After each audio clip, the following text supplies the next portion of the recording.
4 मई के इमली चुनाव चिन्ह पर जब लोग मुहर लगाई, भारी मतों से हमके विजयी बनाई आ बनाव के मन में लोग बा, तो जीत के जब आवल जाई तो नाली जो हमारे यहाँ खुलल वो ढकवाओ काम कैल हमारा वार्ड में, और जितना विकास के काम हुई, जैसे रास्ता बाड़ी सन कुछ हुए गड़बड़ बात वो के सही करावल जाई, शुद्ध जल पेय के व्यवस्था करावल जाई, कुछ बाड़ी से टोटी वोटी नहीं चलते वो सही करावल जाई, बिजली में कुछ गड़बड़ी बा वो के सही करावल जाई। नगर पंचायत के वार्ड नंबर 8 फतेह बहादुर नगर में रउआ सभे के बता दी कि नगर निकाय चुनाव के बिगुल बाज चुकल बा और सभे प्रत्याशी अपन दावे ठोक रहल बा कि हमनी के जीततानी सन। और हमारा साथ में यही सिलसिला में मौजूद बानी तमकुही नगर पंचायत के सभासद पद के प्रत्याशी, जिहाँ के चुनाव चिन्ह बा इमली। जियाउल हक जी हमारा साथ में मौजूद बानी और जियाउल हक जी के रउआ सभे के बता दी कि योग्यता यहाँ के PG डिग्री कैले बानी, और रउआ सभे के बता दी कि साथ ही साथ यहाँ के समाज सेवा बहुत दिन कैले बानी। और जब जौना बेरा ई जौन नगर पंचायत बाटे पहले गांव रहे तो यहाँ के BDC के चुनाव भी लड़ रहनी। जियाउल जी राउत स्वागत बा भोजपुरिया माटी के चुनाव। ये आपके भी बहुत बहुत स्वागत बा, आप एगो मौका देनी हमके बात करे के कि जनता के बीच में हम अपन बात पहुँचाई। आपके बहुत बहुत धन्यवाद, आभार, स्वागत। और 8 सबसे पहले रउआ शिक्षा, स्वास्थ्य और मेन मुद्दा बाटे अपने युवा लोग के बारे में, तो का सोचले बानी वार्ड नंबर 8 खातिर और सुंदरीकरण के बारे में का सोचले बानी? जी देखिए, पहले तो ये ग्राम सभा रहे, ग्राम सभा स्तर पर जौन ग्राम सभा के का क्राइटेरिया होला सब आपके पता बा। अभी नगर पंचायत हो गई, नगर हो गई, अभी शहर में आवता, तो अब एकरा हिसाब से अब सरकार के मैनिफेस्टो का होई, सरकार के योजना का आई ओकर देखल जाई, ओकरा आधार पर सरकार के हिसाब जौन आई योजना ओसे विकास करावल जाई। हमार तो सबसे बड़ा प्राथमिकता शिक्षा के बा कि लड़का शिक्षित होकर सन, क्या कि जब शिक्षा रही तो शिक्षा ही सब कुछ बा। अगर एगो लड़का शिक्षित रही तो बहुत आगे बढ़ सकेला, बहुत समाज में नाम रोशन कर सकेला। और आज देखल जाओ, आज IAS हो या PCS हो, UPSC के जितना एग्ज़ाम बा, नीट जैसन एग्ज़ाम बा, गरीब लड़का बहुत आगे आवता है, देख के मन बहुत खुश होता। और हमार उम्मीद बा कि हम कोशिश करें कि हमारा वार्ड में भी जो लड़का आवे वाला जनरेशन बा वो लड़का पढ़सन, आगे बढ़सन और हमारा वार्ड के, हमारा नगर पंचायत के, हमारा जिला के नाम रोशन करसन। ऐसे बड़न खुशी के बात ना हो सकेला, देखे प्रोत्साहित करे काम कैलिए, प्रोत्साहन के काम कैलिए के। अगला सवाल हमारी बा कि जैसे अगर ये गांव रही तो रउआ वार्ड रहती, लेकिन अभी टाउन एरिया हो गई बा तो सभासद बोलतनी। और इस सिलसिला में जैसे कोनो मुद्दा अगर अध्यक्ष जी कोनो गलती करतनी तो वहाँ के रउआ विरोध करे कि पैसा लेके छुपा जाए, मगर चुनाव जीतने मौका देती है जनता? ना विरोध आ छुपैला कौन बात बा, में विरोध ना हुई या पैसा ले छुपैला कौन बात ना हुई, एडवाइज कल जाई। जैसे प्रधान के सामने अपन बात के वार्ड रख ना पावला जल्दी? नहीं, एडवाइज कल जाई, रखल जाई, दमखम से रखल जाई कि भाई हमारा वार्ड में हई परेशानी बा, हई दिक्कत बा, हमारा वार्ड के लोग को हई दिक्कत होता, हमारा के यहाँ नाली खुलल बा ओके ढकवाओल जाओ, लाइट के व्यवस्था ठीक नहीं के गड़बड़ हो जाता, लेकिन के पढ़ाई ठीक नहीं, हमारे यहाँ प्राइमरी स्कूल बा टीचर लोग ठीक से नहीं के पढ़ता, कर बात कल जाई, दमखम से सब बात रखल जाए, अध्यक्ष के सामने रखल जाए, शासी अधिकारी उनका सामने रखल जाए, एडवाइज कल जाए ओकरा के कि हेंगा तो देख ली हमें कुछ गड़बड़ी होता है कहते कल जाता, पैसा लेकर थोड़ी छुपाई जाए, चाहे विरोध के बात बटले भाई, अगर ज़्यादा डिस्टर्ब है तो विरोध भी कल जाए। बिल्कुल। अगला हमारा सवाल ये बा कि अभी वार्ड नंबर 8 फतेह बहादुर नगर में कौन कौन समस्या बाटे, और रउआ जैसे ही मौका देते जनता तो रउआ का करे? देखिए, जनता हमके जब मौका दी वैसे भी जनता के समर्थन बा, हमारा साथ है पूर्ण रूप से समर्थन बा।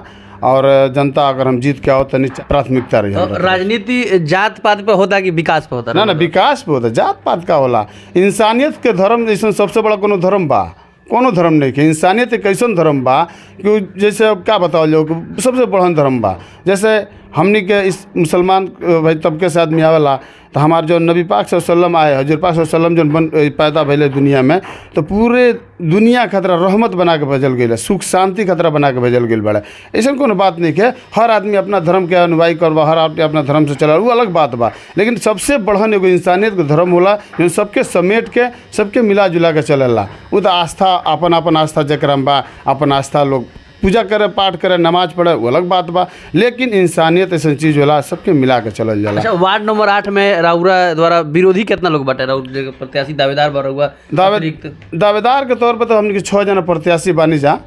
अब विरोध केहू के नहीं खे, लेकिन अब भाई हर आदमी को आज़ाद बा, हम स्वतंत्र देश के नागरिक हई और सबके आज़ादी बा, सब कुछ चुनाव लड़ सकेला। लेकिन सबसे बड़ा नहीं में काम ही बा कि जनता के पहचाने के बा कि हमार बात के बढ़िया से रख सकेला, के दमखम से रख सकेला, के एमे वो तरह के सुयोग्य बा जौन हमार बात हमार नगर पंचायत अध्यक्ष जो ओकरा लगे पहुंचा सकेला, हमार जौन अधिशासी अधिकारी हुई ओकरा लगे पहुंचा सकेला, हमार विकास के काम करा सकेला। इस जनता से अपील बा और हम जनता से अपील भी करतनी कि ऐसा प्रत्याशी के चुनाव कल जाओ, हमारा इमिली चुनाव चिन्ह पर मुहर लगावल जाओ कि हम अपना जनता के तरह बढ़िया से बढ़िया काम करी। एक पहले के चुनाव लड़ रही हम ग्राम सभा में BDC में चुनाव लड़ रही तो तरह बड़ी मेहनत भैल, 1 से लेकर 4 वार्ड रहे, बहुत मेहनत कल गई।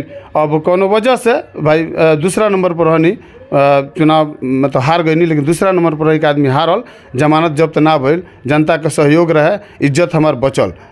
तो फिर हम जनता से अपील बा कि बेरी भी हमारे तनसा भाई अपन पूर्ण बहुमत से हमारा का अपन वोट दे लोग और अच्छा से अच्छा जो नगर पंचायत के असेंबली बनी उसमें हमके मौका बैठे के दे लोग कि हम अपना क्षेत्र के अपना वार्ड के सुदृढ़ विकास करा सकी। अच्छा, कितना लगभग वार्ड में कितना घर बटे और कितना लगभग वोटर बाड़े? वोटर तो 1140 बाड़े। 1140? हाँ, घर तकरीबन समझ ली कि 250-300 करीब घर बा। तो वो लोग से जब जाते रहुआ अपन चुनाव के वोट मांगे खातिर तो जनता से, माई बहन से, भाई चाचा लोग से के समर्थन मिल रहा बा?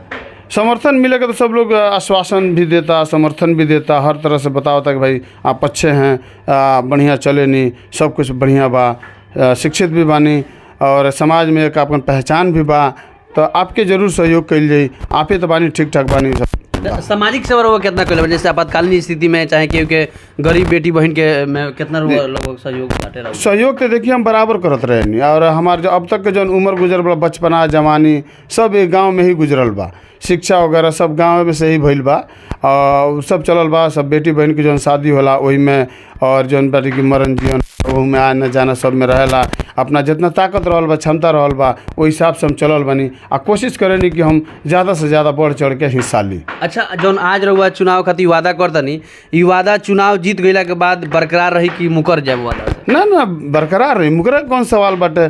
मान ली कि अब जनता हमारा चुनत दिया कि हमारा प्रतिनिधित्व कल जाओ, हम जनता से मुंह मोड़ के घर बैठ जाई तो तरह थोड़ी ना चली। अब मान ली कि अब आदमी एगो पद पर नहीं खे तो अपना रोजी रोटी में लगा रहा, साथ साथ करत रहा, लेकिन जब जनता चुन ली हमारा को पद पर आसीन कर दी तो फिर तो हमारी जिम्मेदारी न बन जाई आ जनता का हक बन जाई को हमसे आकर लड़ो कि तू भाई हम तारा के बैठौले बनी है काम करे खतरा आ तू जौन बाटे घर सुतल बड़ो, ये तरह काम ना चली। तो वैसे ना चली। जनता जब हमारा के चुन ली तो जनता के जौन समस्या रही, जौन जेन्युइन समस्या रही वो के जरूर पूरा कइल जाए। तो बिल्कुल हमारा साथ बनी है तमकुही नगर पंचायत के वार्ड नंबर 8 फतेह बहादुर नगर से सभासद पद के प्रत्याशी जियाउल हक जी। यह सबने के तमाम विकास के मुद्दा पर और कुछ कड़वा सवाल भी मिला। बाकी रहुआ सब के वीडियो कैसा लागल हो, नसीबा में छाई बहार के बनी वार्ड नंबर 8 के सभासद अब की बार जाने के बारी बाटे। रहुआ सब बना रह जा। बाकी धन्यवाद।